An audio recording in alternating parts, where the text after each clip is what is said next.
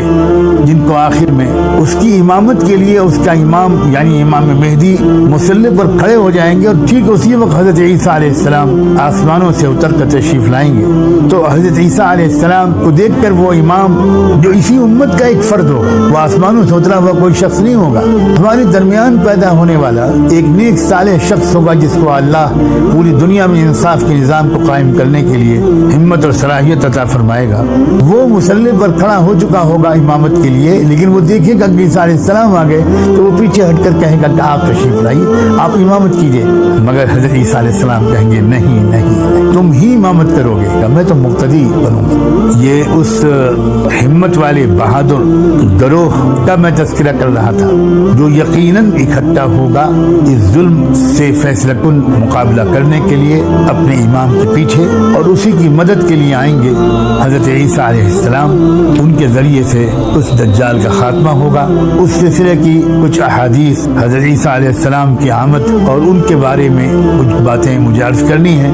کی وضاحت بھی کر دوں. امام مہدی کی شخصیت کے تعارف کا احادیث و سنن کی روشنی میں اس کی بنیاد پر امت مسلمہ کے سواد اعظم اہل سنت والجماعت کی جو رائے ہے پورے ایذان و یقین اور اطمینان و انشراح کے ساتھ، وہ یہ ہے کہ وہ اپنے وقت پر امت میں ایک عام انسانوں کی طرح اہل بیت کے ایک گھرانے میں پیدا ہوں گے، اور زیادہ روایات کے مطابق سیدنا حسن ابن علی رضی اللہ عنہ کے اولاد میں ہوں گے. بعض روایات میں یہ بھی آیا ہے کہ وہ سیدنا حسین ابن علی رضی اللہ عنہما کی اولاد میں سے. بہرحال ہمارے لیے یہ تفاصیل بہت زیادہ اہم نہیں ہے، ہمارے لیے جاننا اہم ہے کہ وہ امت کے عام گھرانوں میں سے اہل بیت میں سے ایک گھرانے میں پیدا ہوں گے، اور بالآخر ایک وقت ان کی زندگی میں ایسا آئے گا کہ خانہ کعبہ کا طواف کرتے ہوئے کچھ اہل نظر اہل دل ان کو پہچان لیں گے، اور وہاں پھر لوگ ان سے بیعت کریں گے، اور وہ لوگوں کے اصرار سے مجبور ہو کر بیعت لینا شروع کریں گے، اور امت کی ایک نئی تنظیم نئی طرح سے منظم ہوگی امت اور متحد. اور بہت عرصے سے جو کسی ایک مرکزی قیادت کے ارد گرد جمع ہونے کی قواعد سے جو محروم ہے یہ امت، وہ محرومی ان کے ذریعے سے اب ختم ہوگی، اور اہل حق پوری دنیا سے کھنچ کھنچ کر ان کا ساتھ دینے کے لیے آئیں گے. اور ہمارا تعلق جس خطے سے ہے، اس خطے کے بھی بہت سے خوش نصیب لوگ، ان کا بڑا کردار ہوگا ان کا ساتھ دینے میں، ان کی طاقت کو اور ان کے اقتدار کو مضبوط اور مستحکم کرنے. اور وہ جو جس مرکز سے وہ اپنی جدوجہد شروع کریں گے وہ بیت المقدس ہوگا. اور آپ کم سے کم اس بات پر نظر رکھیے کہ عالمی سیاست کا مرکز اس وقت صرف اور صرف بیت المقدس ہے، اور یہ بہت عرصے سے ہے. یہ الگ بات ہے کہ عام طور پر پوری دنیا کے سیاسی رہنما ہوں یا تبصرہ نگار اور صحافی ہوں، ان کی نظروں سے یہ حقیقت بالکل اوجھل ہے. مرکزی نقطہ عالمی سیاست کا اور ملکوں کی اندرونی سیاست کا بھی میں اس سے زیادہ تو اس وقت نہیں کچھ عرض کرنا مناسب سمجھتا. شاید آئندہ کبھی وقت آئے گا تو میں اس کی زیادہ تفصیل بیان کروں گا کہ ملکوں کی داخلی سیاست اور ملکوں کی جو اندرونی سیاست ہوتی ہے اس کا بین الاقوامی سیاست سے بظاہر کوئی تعلق نہیں ہوتا. دراصل وہ بھی اس وقت بیت المقدس کے حالات سے اور وہاں کے سلسلے میں چلنے والی جو جد و جہد اور کشمکش ہے اسی سے جڑی ہوئی ہوتی ہے. تو نظم عالم میں تبدیلی پہلے بھی جب کبھی ہوئی ہے،